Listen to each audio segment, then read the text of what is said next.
Bonjour et bienvenue dans l'atelier pour cette nouvelle vidéo qui va parler de construction de bateaux en composite.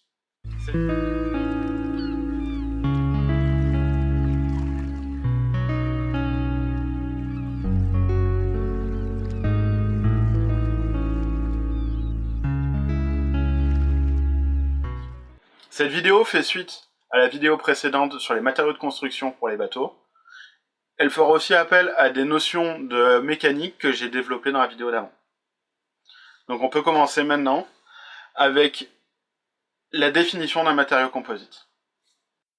Bonjour, c'est le Thibaut du futur qui fait le montage et qui se rend compte qu'il n'a pas fait la définition même d'un matériau composite. Alors un matériau composite, c'est l'alliage, entre guillemets, de deux matériaux différents et non miscibles pour donner un troisième matériau avec des propriétés intéressantes.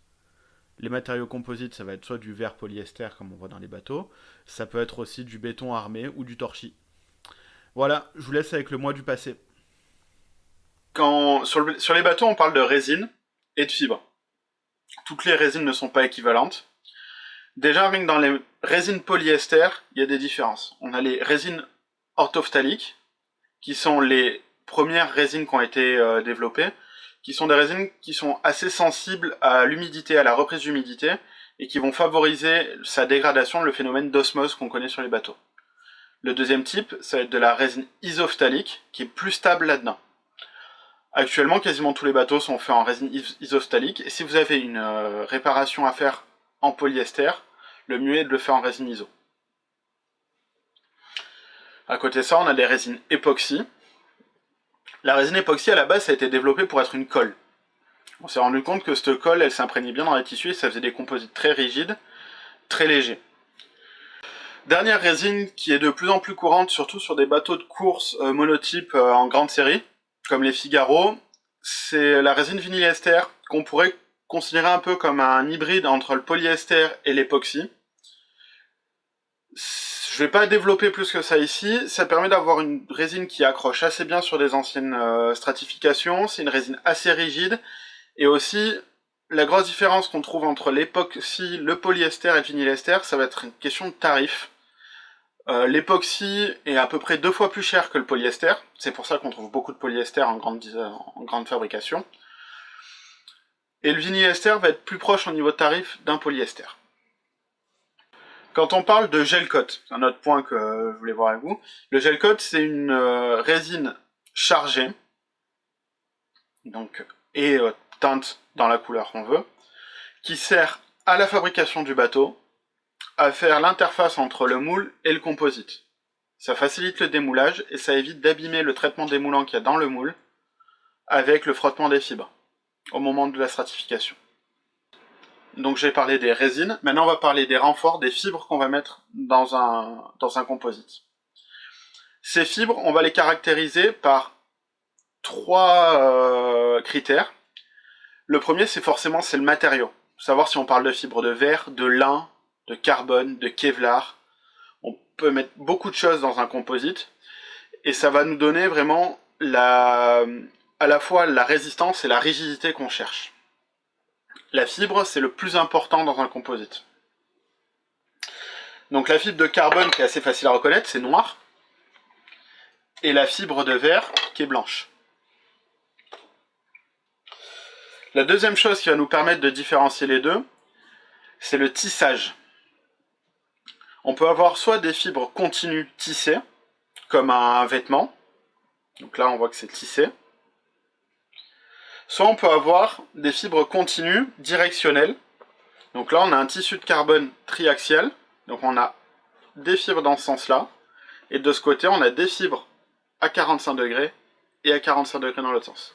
Et toutes les fibres, elles sont tenues entre elles avec une couture. Oui, c'est à nouveau le Thibaut du futur au montage. Il y a un point que j'ai pas éclairci au niveau des fibres. On entend souvent parler de roving. Alors le roving, c'est la fibre continue, ça s'achète pour les industriels, c'est du rouleau de fibres. Donc quand on vous dit faites des alternances mat roving, bah ça veut pas dire grand chose. Ça veut juste dire qu'on va faire des alternances entre un tissu en mat, j'en parle un peu plus loin, et un tissu avec des fibres longues, comme je parle actuellement.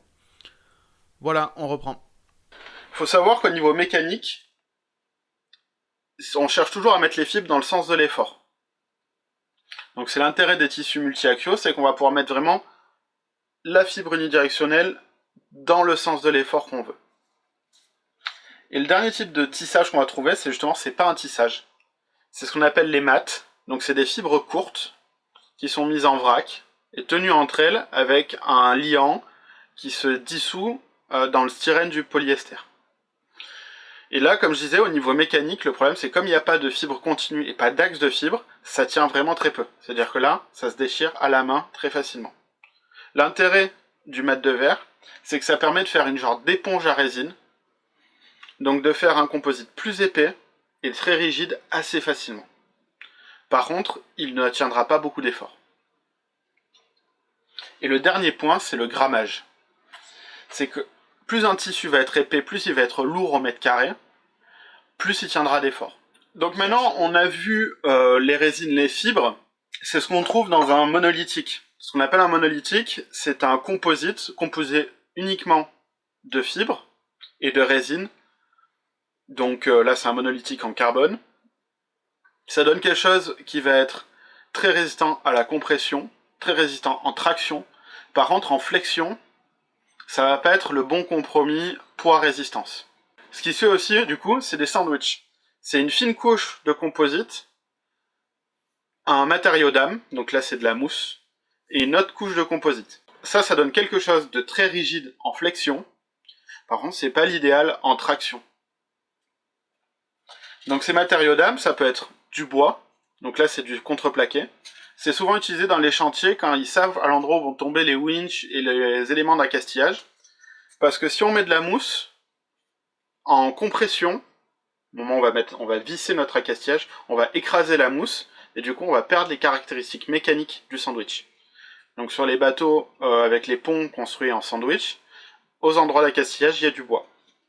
Il peut y avoir du balsa sur les vieux bateaux, et typiquement, les vieux ponts en sandwich sont souvent sensibles à la délamination parce que depuis quelques années, on construit en sous-vide, donc soit en infusion, soit en recompactage sous-vide. Ça permet d'avoir vraiment une bonne cohésion entre les pots en composite et le matériau d'âme. Parce que ce qui peut se passer s'il y a de l'air entre l'âme et la peau, c'est qu'il peut y avoir de l'humidité qui se met dedans, de l'eau, et faire pourrir le matériau d'âme. Et là, du coup, le sandwich devient tout mou. C'est quand on marche sur un pont mou délaminé. Pour ce qui en est de la fabrication, du process de fabrication, il y a 3 grandes façons de faire du composite actuellement. Pour en ajouter une quatrième, mais qui est quasiment jamais vue dans le nautisme. C'est soit du contact, c'est la méthode traditionnelle où on met des couches de fibres et de la résine à la main avec un rouleau, après on met un débuleur et on fait un genre de millefeuille entre fibre, résine, jusqu'à atteindre les caractéristiques mécaniques voulues. C'est une méthode qui est très simple à mettre en place, il faut juste un moule et 2 rouleaux, qui par contre est assez désagréable pour la personne qui la fabrique, qui fabrique la pièce, et qui donne un composite pas de qualité optimum. Il peut y avoir des micro-bulles d'air dedans, et une épaisseur pas constante, trop de résine.